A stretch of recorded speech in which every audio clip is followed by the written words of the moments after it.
प्रभु यीशु मसीह के सामर्थी नाम में हम मांगते हैं, आमीन। जरा एक बार ऊंची वाला बोलो। अपने पड़ोसी को बोलो, संगति करना जरूरी है। फिर से ऊंची आवाज में बोलो।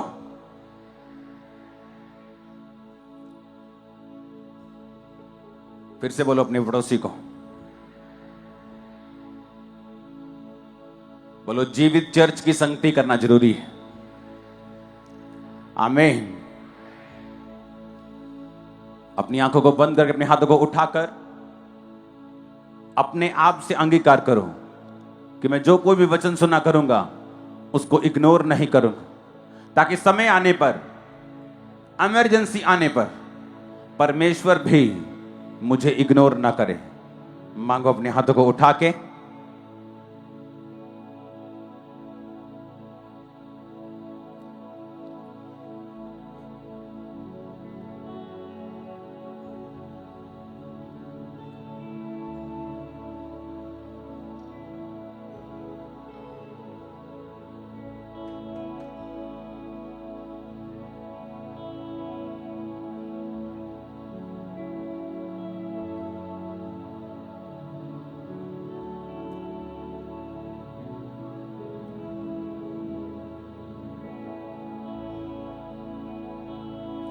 प्रभु यीशु मसीह के सामर्थी नाम में हम मांगते हैं।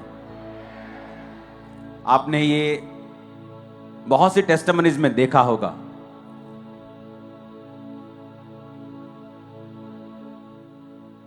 कि किस तरह से संगति करने वाले लोगों को परमेश्वर ने आशीष दी।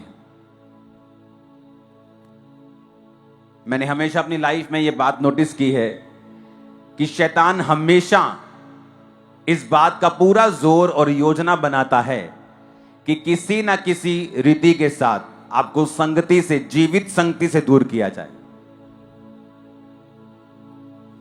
मैंने ऐसे कई लोग देखे हैं जो सेवकाई में थे, लेकिन जब परमेश्वर आपको किसी सेवकाई में भेजता है और आप वो संगति करते हैं, आपको उसे कंप्लीटली फॉलो करना होता है। मैं अपने घर में रह के अपने पड़ोसी के घर का सिस्टम फॉलो नहीं कर सकता। मेरे पड़ोसी के घर में सुबह 7 बजे नाश्ता बन जाता है, लेकिन उसका लंच लेट बनता है।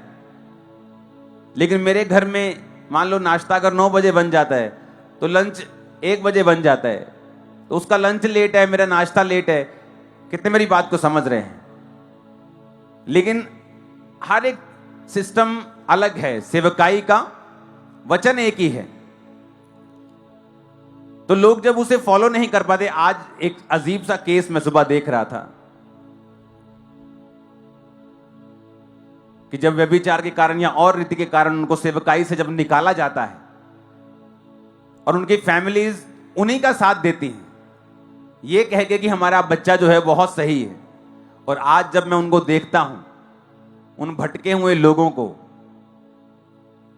और उनको, उनके माता पिता को भी मालूम है कि संगति से निकलने की वजह से उनका बच्चा टोटल शैतान की तरफ जा रहा है, संसार की तरफ जा रहा है।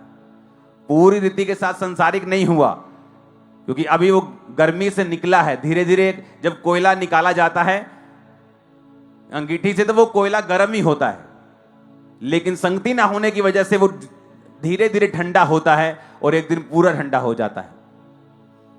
लेकिन अब वो फैमिलीज करें क्या?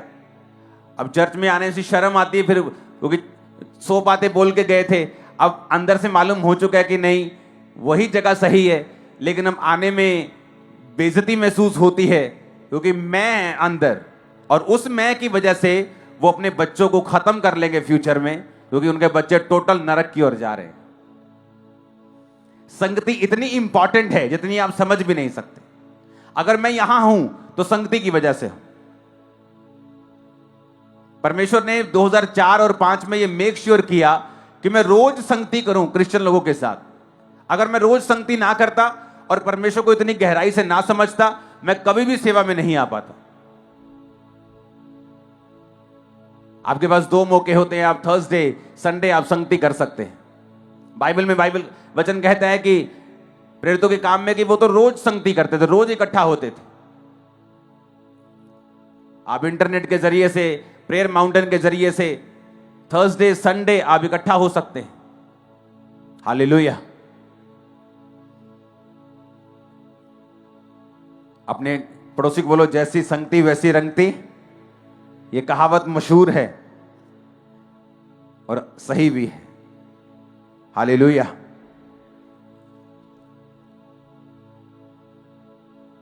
इसलिए कुछ भी हो, आपको यह बात मालूम होनी चाहिए कि शैतान जब भी किसी व्यक्ति को पीछे लेके जाता है, वो कभी भी एकदम से उसको डाउन नहीं लेके जाता।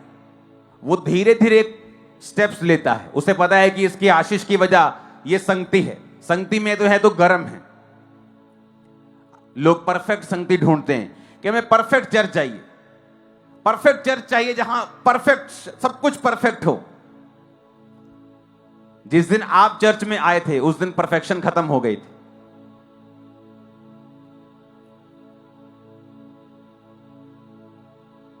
आपका मेंटर चाहे परफेक्ट ना हो, पर उसका जो मसा है वो परफेक्ट है। मैं आपको सच कह रहा हूं, जो अनॉइंटिंग है वो सब कुछ कर सकती है। हालेलुया।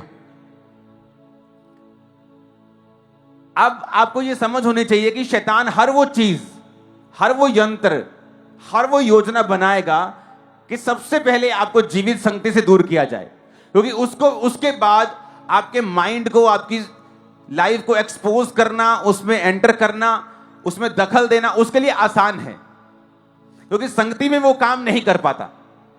आपकी कमियों की वजह से कई बार आप संगति में कमी होने पर भी आप बच जाते हैं, लेकिन वही कमी अगर संगति से बाहर हो, आपका कोई बचाव नहीं होता। हालेलुया।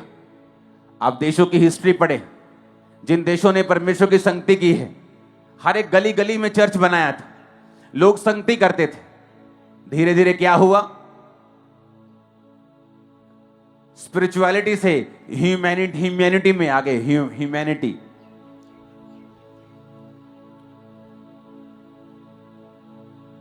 फिर क्या हुआ, जो क्रिश्चियन लोग थे उनका आत्मिक पतन होता गया। आत्मिक रूप से परमेश्वर से वो दूर होते गए और परमेश्वर उन देशों को भी कम करता गया ब्लेसिंग में। आज उन देशों के ऊपर दूसरी कौमों का, अगर आप उनके चुनावों को देखेंगे, दूसरी कौमों को कब्जा है। दूसरे लोग जीत रहे हैं वहां पे क्रिश्चियन कंट्रीज के अंदर। रीजन, सबसे पहले शैतान ने संगति खत्म की। जब संगति खत्म हुई, लोग ह्यूमैनिटी की तरफ भागे, स्पिरिचुअलिटी छोड़ के।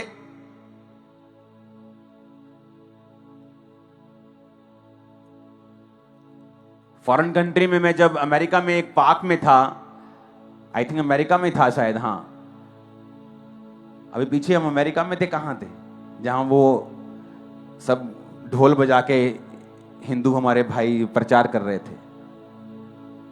अमेरिका में, कनाडा में, ऑस्ट्रेलिया में, हाँ ऑस्ट्रेलिया में, सॉरी ऑस्ट्रेलिया में। तो ऑस्ट्रेलिया में हम एक पार्क में थे, तो वहां पे जो हमारे हिंदू भाई हैं, तो वो ढोलकी बजा के अपना गाना गा रहे थे, प्रचार कर रहे थे। कोई उन्हें रोक नहीं रहा वहां, क्योंकि हर एक को अपना धर्म फॉलो करने की आजादी है। कितने मेरी बातों को समझ रहे हैं? तो मैं उनको देख रहा था कि किस तरह से वो जा रहे हैं और कोई उनको कुछ नहीं कह रहा। जो स्पिरिचुअल लोग थे, जो क्रिश्चियन लोग थे, शैतान ने संगति से दूर करके उनके दिमाग में यह डाल दिया कि spirituality is not very big thing, humanity is very big thing. अगर वहां पे आप किसी गोरे को बोलोगे जाके किसी गोरे के घर में सुसमाचार दे, कल नहीं नहीं मैं उसे डिस्टर्ब नहीं कर सकता, वो डिस्टर्ब हो जाएगा। तुम उसे डिस्टर्ब करने के चक्कर में, ना करने के चक्कर में, ह्यूमैनिटी के चक्कर में स्पिरिचुअलिटी को इतना लो कर लिया कि आज दूसरे लोग तुम पे कब्जा कर रहे हैं। अब संगति जब हटती है, इफेक्ट बहुत बड़ा होता है उसका, और संगति जब शुरू होती है उसका असर भी बहुत बड़ा होता है। लाइफ में कुछ भी करो, निराश हो, दुखी हो, काम हुआ नहीं हुआ, संगति कभी मत छोड़ो। मैं आपको बता रहा हूं। थर्सडे टेस्टिमनी दी एक सिस्टर ने कि मैं आके थक गई, मुझे पक्का यकीन था 15-14 साल हो गया, बेबी नहीं होगा। आपने कहा पेट पे हाथ रखो, मेरे हस्बैंड ने कहा ओए पेट पे हाथ रख ला, कहनी मैंने रखना, तू रख ला। उसने पेट पे हाथ रखा, उसके स्पर्म नील थे। तो पहले वो औरत बहुत अंदर अंदर कर्स करती थी कि हस्बैंड मेरा ये है वो है। जब दोबारा टेस्ट हुए तो उसके अंदर भी रिसॉली निकली, हस्बैंड की भी प्रॉब्लम निकली। कहती मैं चर्च आके थक गई लेकिन परमेश्वर मेरी सुन नहीं रहा था। तो एक दिन आपने कहा कि हाथ रखो, मैंने हाथ भी नहीं रखा, लेकिन थी वो संगति में। अगर यही अविश्वास वो बिना संगति के घर में रह के दिखाती, उसके जीवन में कभी काम नहीं होता। शक तब पाप बनता है जब आप संगति छोड़ देते हैं। हर एक दिमाग में शक होता है कि मेरा ये काम प्रभु कर सकता है कि नहीं। मेरे दिमाग में भी ये होता था। मुझे मालूम था मेरा काम बहुत बड़ा है और मुझे ऐसा 99.99% ऐसा अंदर से विश्वास था कि मेरा काम नहीं होगा। होगा नहीं होगा। पर एक बात थी मेरी लाइफ में, रोज संगति, रोज प्रेयर, रोज बाइबल, रोज फास्टिंग मैंने छोड़ी नहीं। तो परमेश्वर ने मेरे विश्वास को मेरे अंदर के शक से नहीं समझा, मेरे विश्वास को उसने कर्मों से समझा है। परमेश्वर ने मेरे कर्म देखे कि अविश्वास कर्मों से नजर आता है, इसलिए कहते हैं कि विश्वास कर्मों से होता है। दुष्ट आत्मा भी विश्वास करता है कि यीशु प्रभु और थर थर आता है, तो क्या वो विश्वासी बन गया? लिखा तू अपना विश्वास बिना कर्मों के दिखा, मैं अपना विश्वास अपने कर्मों से तुम्हें दिखाऊंगा। तो कर्मों से विश्वास दिखाया जा सकता है। तो दिमाग में क्या है कोई प्रॉब्लम नहीं। कर्म क्या है कि तुम चर्च में हो, कर्म क्या है तुमने संगति नहीं छोड़ी, कर्म क्या है तुम शैतान के सामने झुके नहीं। और उस औरत ने हाथ नहीं रखा, उसके हस्बैंड ने हाथ रखा। अगले महीने वो प्रेग्नेंट थी। और जीसस, टेस्टिमनी देखना थर्सडे, तुम्हारे रूह कंडे खड़े हो जाएंगे, तुम्हारे गूज़बम्प आ जाएंगे। मैं आपको बता रहा हूं, तुम शॉक्ड हो जाओगे। स्पर्म हस्बैंड के नील, 0, कम नहीं 0।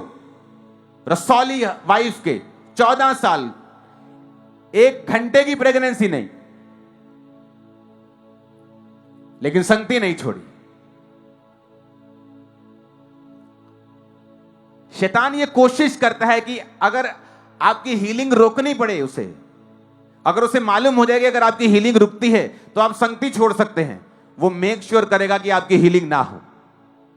अगर शैतान को मालूम हो जाए कि ये बंदा डरपोक है, अगर इसकी फैमिली इसके खिलाफ खड़ी हो जाएगी तो ये घुटने टेक देगा और संगति छोड़ देगा।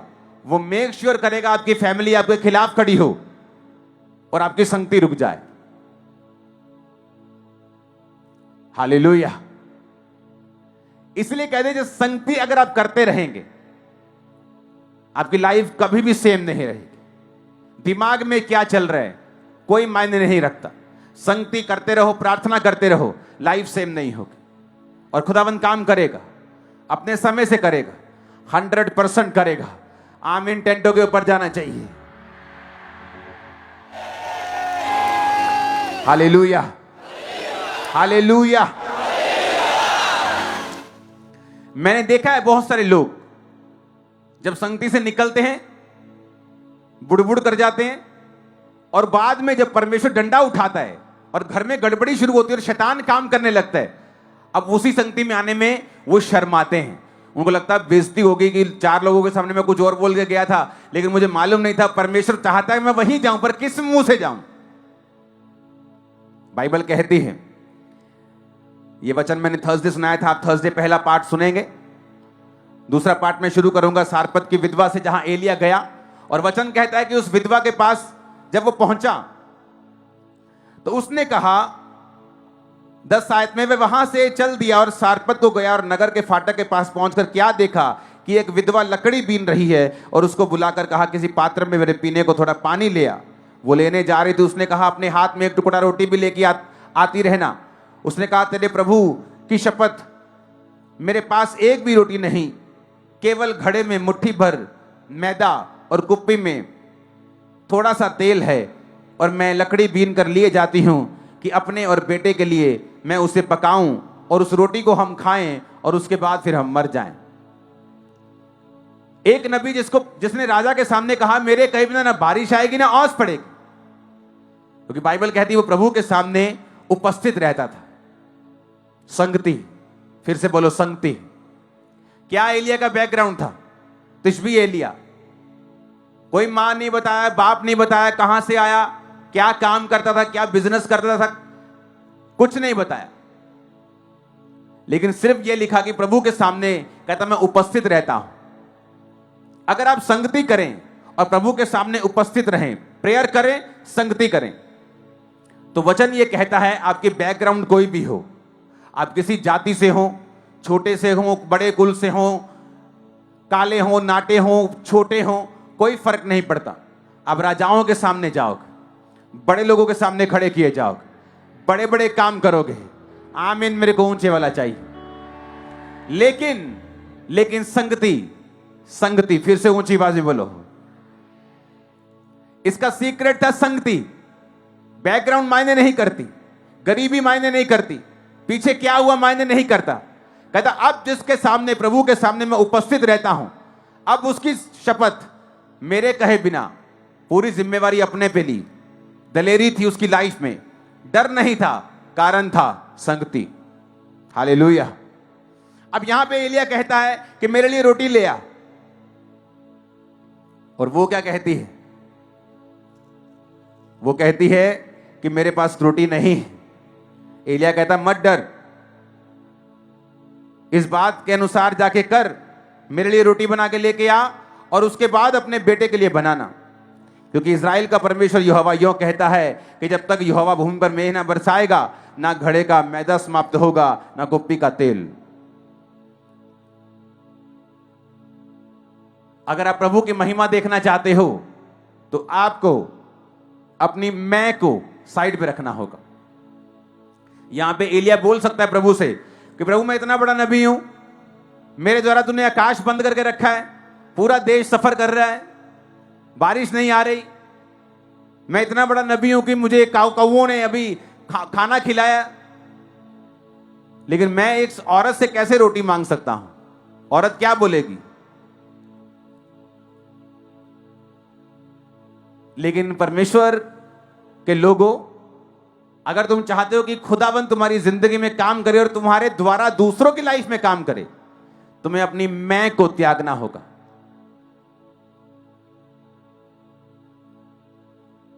अपने अहम को त्यागना होगा। अगर तुम्हें लगता है कि तुम्हें बेइज्जती करवा के भी एक अच्छी संगति मिल जाए, तो तुम्हें 10 बार करवा लेनी चाहिए और संगति नहीं छोड़नी चाहिए। मैं सच कह रहा हूं, क्योंकि नरक जाने से और अपने बच्चों को नरक जाते हुए देखने से अच्छा ही है। और शैतान एकदम से कुछ नहीं करता, वो धीरे धीरे करता है। आपको पता है कि वो धीरे धीरे की शुरुआत हो गई आपके फैमिली में, और आप उसे रोक सकते हैं। फिर से ऊंची आवाज में बोलो, संगति से। आमीन। यहां एलिया ने अपने अहम की परवाह नहीं की, उसने उसको बोला, वो औरत गई, रोटी बना के लेके आई, और वचन कहता है वो आटा और तेल कभी खत्म नहीं हुआ। औरत ने भी खाया, बेटे ने भी खाया, और परमेश्वर ने उसी आटे और उसी तेल से एलिया के पेट को भी भरा। किसके दौरान? अकाल के दौरान। उसके आगे क्या होता है? अगर आप उसके आगे पढ़े तो 18 बाब में लिखा है, फिर उसके बाद यहोवा का वचन एलिया के पास पहुंचा कि अपने आप को अहाब को दिखा और बोल कि मैं भूमि पर मेंह बरसा दूंगा। अहाब ने अबोधा को, जो उसके घराने का दीवान था, बुलाया और कहा, अबोधा जो उसके घर का दीवान था, बड़ा एक इंपॉर्टेंट इंसान था अहाब के घर में। अहाब राजा था और दुष्ट था, परमेश्वर से दूर था, और उसने अबोधा को बुलाया और कहा, जा अपने मालिक को बोल कि मैं तुझसे मिलना चाहता हूं, उसे भेज, क्योंकि परमेश्वर ने कहा कि मैं बारिश बरसा दूंगा। अबोधा ने कहा कि जब मैं यहां से चला जाऊंगा अपने मालिक को बुलाने, क्योंकि उसने तुझे हर जगह ढूंढा है, तुझे मरवाने के लिए, तुझे पकड़ने के लिए, कि तेरी प्रोफेसी से आकाश बंद हो गया, लेकिन जब मैं यहां से जाऊंगा यहोवा का आत्मा तुझे पता नहीं कहां ले जाएगा।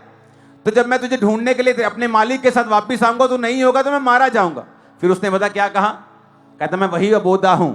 जब इजाबेल राजा की पत्नी नबियों को मारने के लिए, यहोवा के नबियों को मारने के लिए उनका घात करती थी, तो मैं उनको 50-50 करके गुफाओं में छुपा के रखता था और अन्न जल देकर उनका पालन पोषण करता था।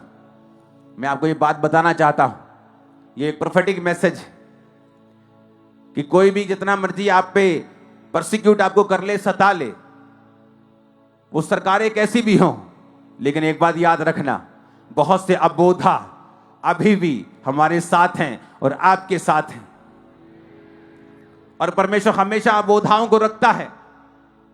मैं आपको बता रहा हूं, अगर उसने आपको अपने पास बुलाया है, आपका परिवार आपका विरोधी है, तो चिंता मत करें, कोई डिवाइन हेल्पर भी आपको मिल जाएगा। अगर आप चलते रहेंगे, यहोवा से मुख नहीं मोड़ेंगे। बाइबल कहती है वो नबी प्रभु से मुख नहीं मोड़ा, मरते तो मर जाए, लेकिन वचन कहता है अबोधा ने उन्हें 50-50 करके गुफाओं में रखा, छुपा के रखा, अन्न जल देकर उनकी पालना और पोषणा करता रहा। जब तक कि इजाबेल और अहाब मर नहीं गए, तब तक वो उनकी पालन पोषण करता रहा। परमेश्वर ये बताता है, तुम्हारी परिस्थितियां कितनी भी खराब क्यों ना हो, परसिक्यूशन कितनी भी बड़ी क्यों ना हो, लेकिन वो एलिया का परमेश्वर, वो आपका और मेरा परमेश्वर अब भी अबोधाओं को रखता है जगह जगह जगह जगह जगह जगह, इन जीसस ने। हालेलुया। मेरे पास्टर्स भाइयों को हियाव नहीं खोना है, यूपी में बिहार में हियाव नहीं खोना है। परमेश्वर अबोधाओं को तुम्हारे साथ रखेगा और वो भेजेगा हेल्पर्स को, इन जीसस ने। आमीन। मेरे को ऊंचे वाला चाहिए चर्च। हालेलुया। ऊंची आवाज में हालेलुया बोलो। हमें एलिया से बहुत कुछ सीखने को मिलता है। पहली बात, उसकी लाइफ में संगति, परमेश्वर के साथ संगति, उसके सामने उपस्थित रहना। और वचन कहता है ऐसे अबोधा, ऐसे सरकारी लोग जिनको परमेश्वर ने संभाल के रखा हुआ था कि वो उसके लोगों की मदद करें, वो आपकी लाइफ में ऐसे लोगों को भेजेगा। आमीन। छोटा है ये बात प्रूफ करती है कि परमेश्वर डिवाइन हेल्पर्स भेजता है, वो इंतजाम करता है, वो आपको अकेला नहीं छोड़ता, वो आपको दुखों में नहीं छोड़ता, वो आपके इंतजामों को करता है और वो करेगा आपके परिवारों के इंतजाम। आपकी शादियां स्वर्गदूतों की सप्लाई से होंगी, इन जीसस ने। आमीन। मेरे को ऊंचे वाला चाहिए चर्च। Hallelujah, hallelujah. वचन कहता है फिर जब अबोधा की बात सुन के एलिया ने कहा कि ठीक है, तू एक अच्छा आदमी है, लेकिन मैं यहोवा की सौगंध खाता हूं कि तू चला जा, राजा को बोल दे मैं यहां से नहीं जाऊंगा। और राजा आया और एलिया ने कहा जा अपने सारे अशेरा के और बाल के 400 और 450, 850 नबियों को इकट्ठा कर ले और मेरे पास इस पर्वत पर इकट्ठा कर ले। और बाइबल कहती सब नबी इकट्ठा हुए। एलिया ने चैलेंज किया कि जो आग उतार कर उत्तर देगा वही परमेश्वर होगा। तुम भी अपनी वेदी बनाओ, मैं भी अपनी वेदी बनाता हूं, तुम भी उस पे भेंट रखो, मैं भी भेंट रखता हूं, जो आग उतार के उत्तर देगा वो सच्चा परमेश्वर होगा। सब बोले ठीक है। बाल और अशेरा के नबी लगे रहे, कुछ नहीं हुआ। एलिया उनका मजाक उड़ाता रहा। उसके बाद एलिया की बारी आई तो वचन कहता है एलिया ने याकूब के पुत्रों की गिनती के अनुसार, पहला राजा 18 उसकी 31 आयत, जिस पर यहोवा का वचन आया था कि तेरा नाम इज़राइल होगा, 12 पत्थर छांटे। उन पत्थरों से यहोवा की एक वेदी बनाई और उसके चारों ओर गड्ढा खोदा कि 200 बीज समा सके। ऊंची आवाज में हालेलुया बोलो। 30 आयत में बढ़ेंगे। एलिया ने सब लोगों से कहा मेरे निकट आओ, और सब लोग उसके निकट आए और तब उसने यहोवा की वेदी जो गिराई गई थी मुरम्मत की। वेदी का मतलब है प्रार्थना का जीवन, संगति का जीवन। इजरायली लोग दुखी इसलिए थे क्योंकि वेदी जो थी वो टूटी हुई थी। आज जब लोग सताव आता है, परमेश्वर से अपना नाता हटा लेते हैं। अपने पिंड तो चर्च आना बंद कर देंगे कि पिंड वाले कुछ कहना ना दे। और इसलिए वचन कहता है कि शैतान ने उनके ऊपर कब्जा किया हुआ था। और वचन क्या कहता है कि जब एलिया को मालूम था कि मुझे परमेश्वर की आग उतरती हुई चाहिए तभी ये लोग विश्वास करेंगे, उसने टूटी हुई वेदी की मुरम्मत की। टूटी हुई वेदी की मुरम्मत करने का मतलब है अपनी जिंदगी को परमेश्वर के सामने सही करना और प्रार्थना का जीवन अपनाना।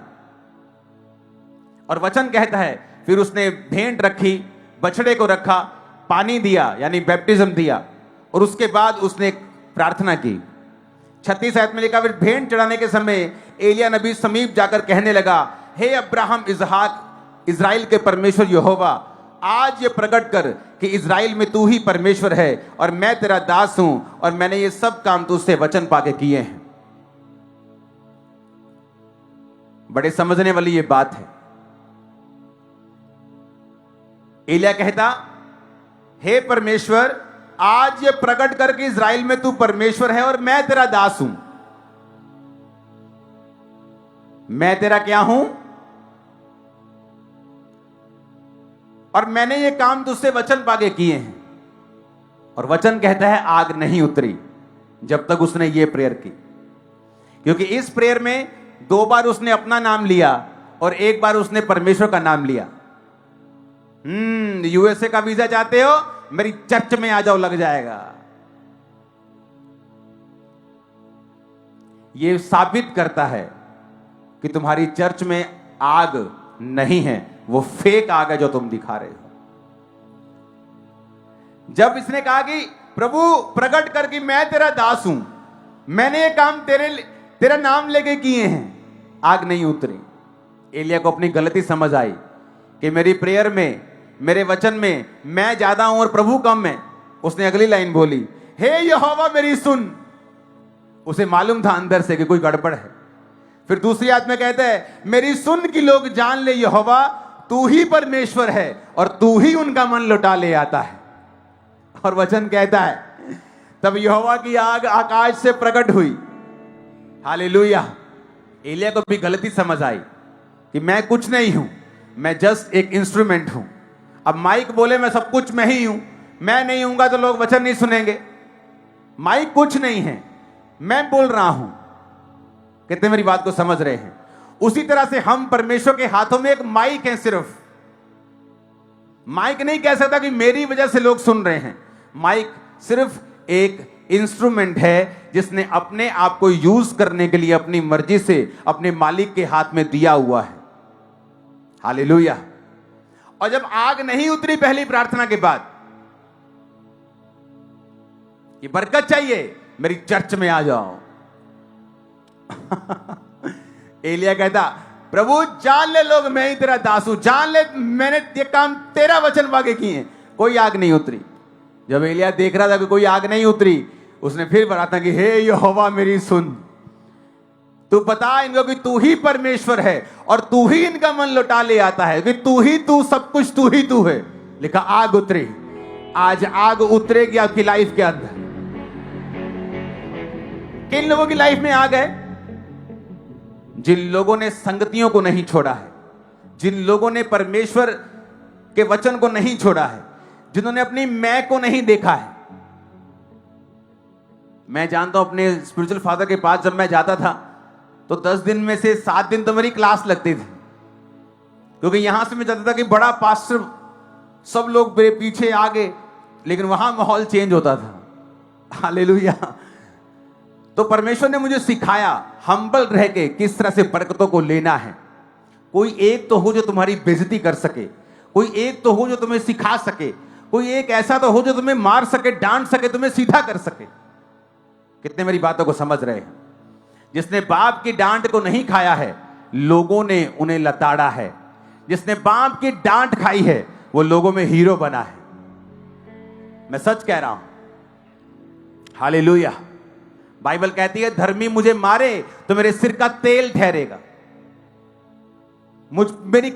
मुझ पे कृपा गिनी जाएगी अगर धर्मी मुझे मारे, क्योंकि अगर धर्मी आपको करेक्ट करेगा, आपकी जनरेशन वो सीधी कर देगा, फाइनेंस वो सीधे कर देगा, लाइफ वो सीधी कर देगा अगर धर्मी मारेगा तो। धर्मी का मारना संसारिक मारने से अलग है। धर्मी तुम्हें फ्यूचर दिखा रहा है, फ्यूचर दिखा के तुम्हें सेट करके मार रहा है। कितने मेरी बातों को समझ रहे हैं? एलिया को गलती समझ आई कि भाई साहब मैं करना बकरी की तरह बंद करूं मैं, इसलिए परमेश्वर ने कहा बकरियां मेरी बाहिनी हाथ खड़ी होंगी। क्या करती है बकरी? क्या करती है? ऊंची बोलो, नहीं ऊंची, ऐसे नहीं खिलार के बोलो, मैं ऐसे बोलो। तो वो पास्टर जो मैं करते वो क्या है फिर? बकरियां हैं। क्या है? जो मैं करते हैं। बरकत चाहिए, मैं आशीष चाहिए, मैं मेरी चर्च, बरकत चाहिए, आज जाओ। बकरियां हैं वो। यहां पर गिफ्ट काम कर रहा है, लेकिन वो सारा कुछ खुदा कर रहा है। वो जब तक चाहेगा तब तक होगा। कितने मेरी बात को समझ रहे हैं? एलिया को ये गलती समझ आई, क्योंकि आग असली उतारनी थी। आजकल फेसबुक वाली प्रोफेसी वाली तो आग उतारनी नहीं थी, तो उसे कमी समझ आई कि भाई साहब मैं अपना नाम 2-3 बार ले लिया हूं। अब कहता प्रभु, सुनो 18 इस आयत को, 37 आयत को देखो स्क्रीन पे। कहता हे यहोवा, अब आ गया लाइन के ऊपर, कहता मेरी सुन, कि लोग जान ले हे यहोवा कि तू ही परमेश्वर है और तू ही उनका मन लौटा ले आता है। मेरी छोड़। अपने आप को सीन से खत्म कर दिया, आप अपने आप को सीन से हटा दिया।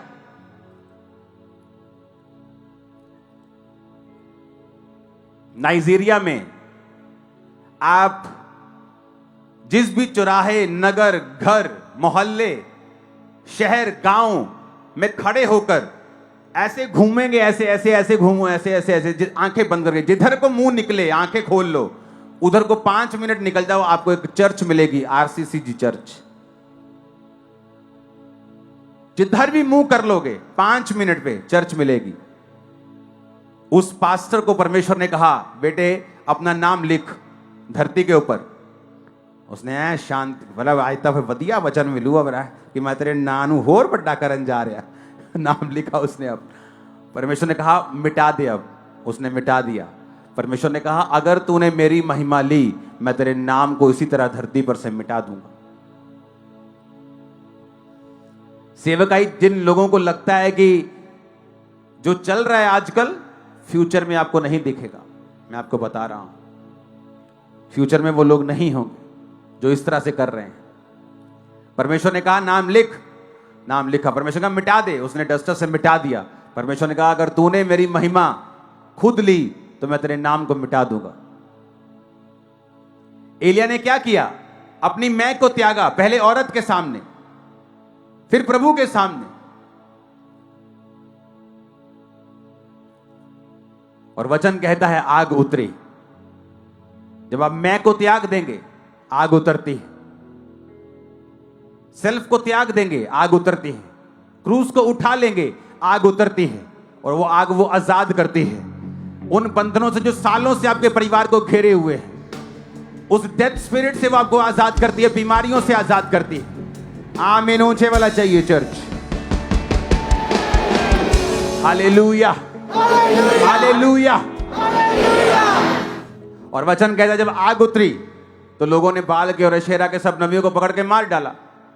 जब पकड़ के मार डाला तो उसने अहाब से कहा चला जा, बारिश आएगी बहुत। और वचन कहता है कि परमेश्वर के वचन के अनुसार एलिया घुटनों के बीच मुंह देके प्रार्थना करने लगा। अपने सेवक को बोला जा और देख कोई बदलाव है उधर, कुछ बादल वगैरह आ रहे क्या? गया वो, कहता नहीं जी। कहता 7 बार जा। क्यों भेजा 7 बार? हफ्ते में कितने दिन होते हैं? कहता 7 बार परमेश्वर के सामने जा हफ्ते में। सोमवार, मंगलवार, बुधवार, वीरवार, शुक्रवार, शनिवार, एतवार, फिर सोमवार, एक भी छुट्टी नहीं। मैं सेवकाई से छुट्टी कर लेता हूं 2 दिन के लिए, लेकिन प्रेयर से मैंने कभी छुट्टी नहीं की। मैं बाहर हूं, अंदर हूं, घूमने गया हूं, प्रेयर करने गया हूं, क्रूसेड करने गया हूं, जो भी करने गया हूं, सेवकाई से 1 दिन छुट्टी ले सकता हूं, लेकिन प्रेयर से मेरी 1 दिन भी छुट्टी नहीं है। इसलिए एलिया ने कहा 7 बार जा। और लिखा जब वो गया तो उसे मुट्ठी भर बादल दिखाई दिया।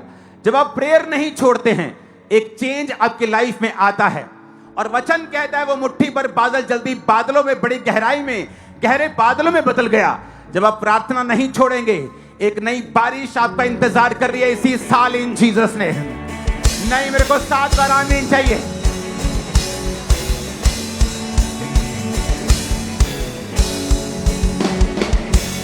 Hallelujah, hallelujah.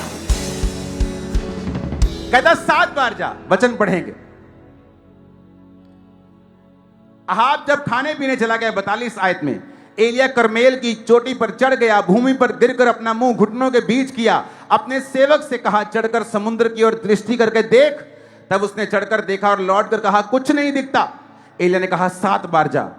7वीं बार जब उसने कहा कि देख समुद्र में मनुष्य के हाथ सदा छोटा सा बादल उठ रहा है, एलिया ने कहा अहाब के पास जाकर कह दे कि रथ जुतवा कर नीचे जा, ऐसा ना हो कि वर्षा के कारण तू रुक जाए।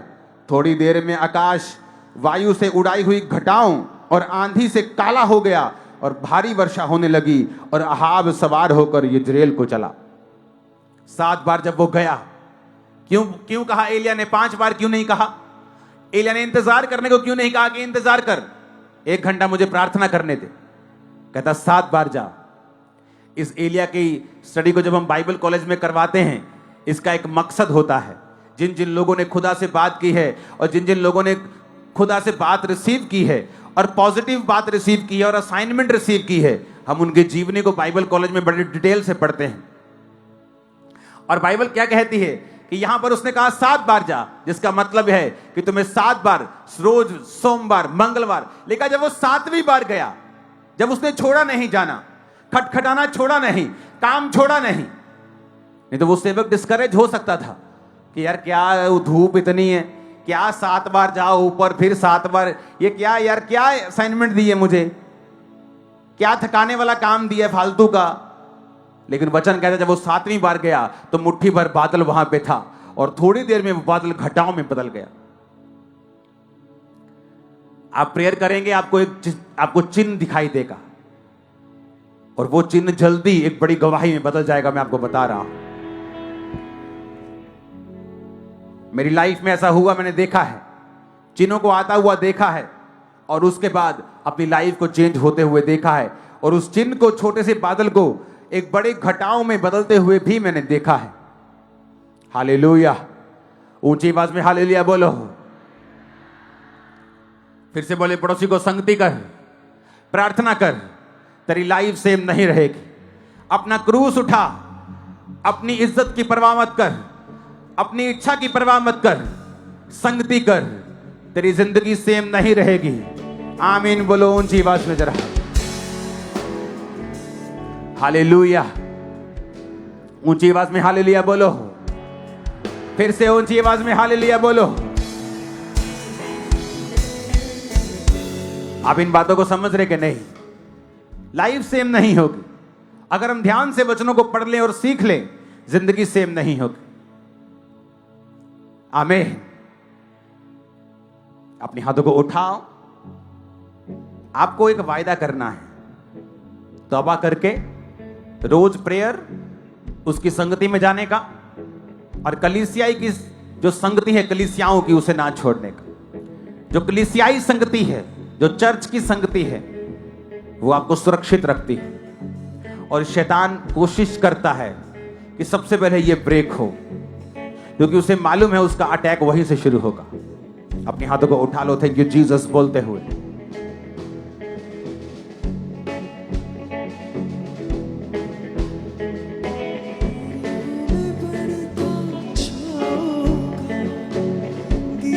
रूह वाला सॉन्ग एक गाएंगे हम। अपने घुटनों के बाहर आ जाओ।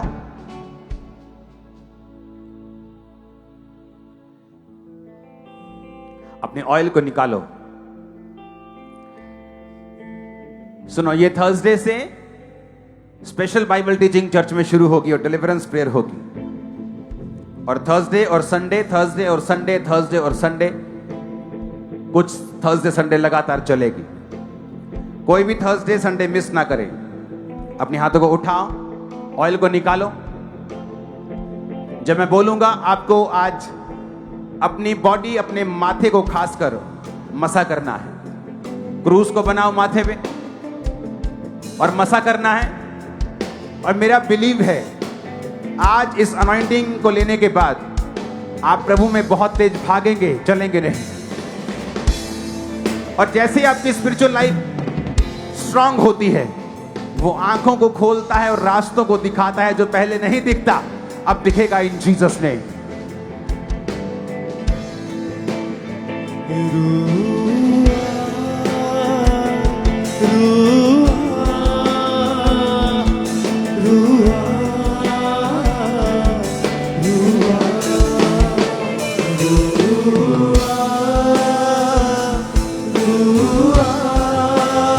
हाथों को हिलाते हुए थैंक यू जीसस।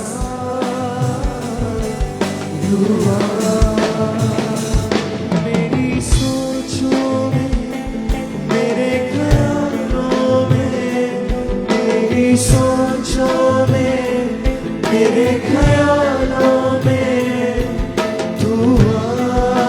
जो लोग ऑनलाइन हैं हॉस्पिटल प्रेयर लाइन में, खुदाबंद का आत्मा आपको टच कर रहा है और वो आपको हील कर रहा है। गगनदीप, शंकर, मोसेस, गीता, वो आपको हील कर रहा है अभी और वो आपको चंगा कर रहा है अभी। शाहनवाज, किरणदीप, वो आपको हील कर रहा है अभी। जो ऑनलाइन है आंखों को बंद करके अपने हाथों को हिलाएं, मैं देखूं अब तक मेरी आवाज आ रही है। थैंक यू जीसस बोले। यीशु के कोड़े खाने से मैं चंगा हो चुका हूं बोले। और यीशु मसीह का आत्मा आपको छूकर हील कर रहा है अभी इन जीसस ने। मंजीत, खुदावंद का आत्मा तुम्हें टच कर रहा है। रेखा, वो टच कर रहा है। सपना, वो टच कर रहा है। रोहित, ये टांग कैसी है? क्या है ये? ना काम कर रखवा है।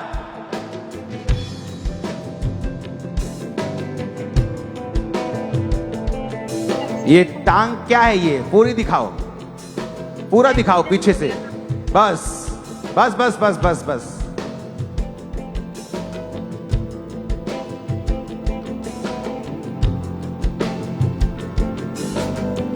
अपनी हजूरी से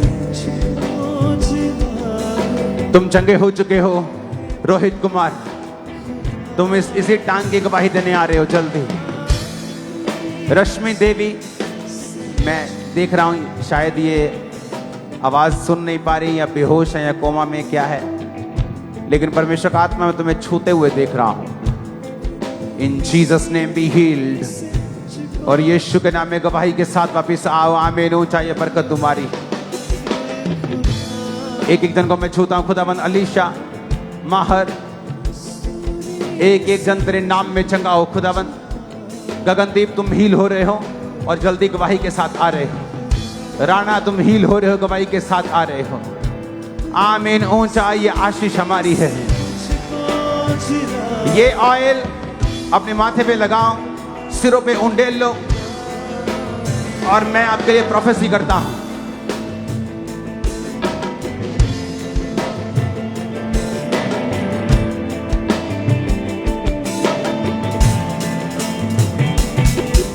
आपकी स्पिरिचुअल लाइफ आज से बिल्कुल भी सेम नहीं है इन जीसस ने। ये ऑयल जो सिर से बह रहा है, ये मसा जो सिर से बह रहा है, तुम्हारी लाइफ में हर एक चीज को ओवरफ्लो करेगा यीशु मसीह के नाम में। आमीन। ऊंचाई, ये आशीष हमारी है। मैंने कहा आमीन। ऊंचाई, ये आशीष हमारी है। उस ऑयल को निकालो, सिरों पे उंडेलो, माथे से लगाओ, अपने आप को मसा करोगे, अनॉइंट करो अपने आप को। हर एक कर्ज फिनिश हो, अनॉइंटिंग तुम्हारे सिरों पे आए। आमीन। ऊंचाई, आशीष तुम्हारी है। इस वर्शिप के दौरान आप लोग वर्शिप करेंगे, और रूह आप पे उतरेगा और लाइफ सेम नहीं होगी।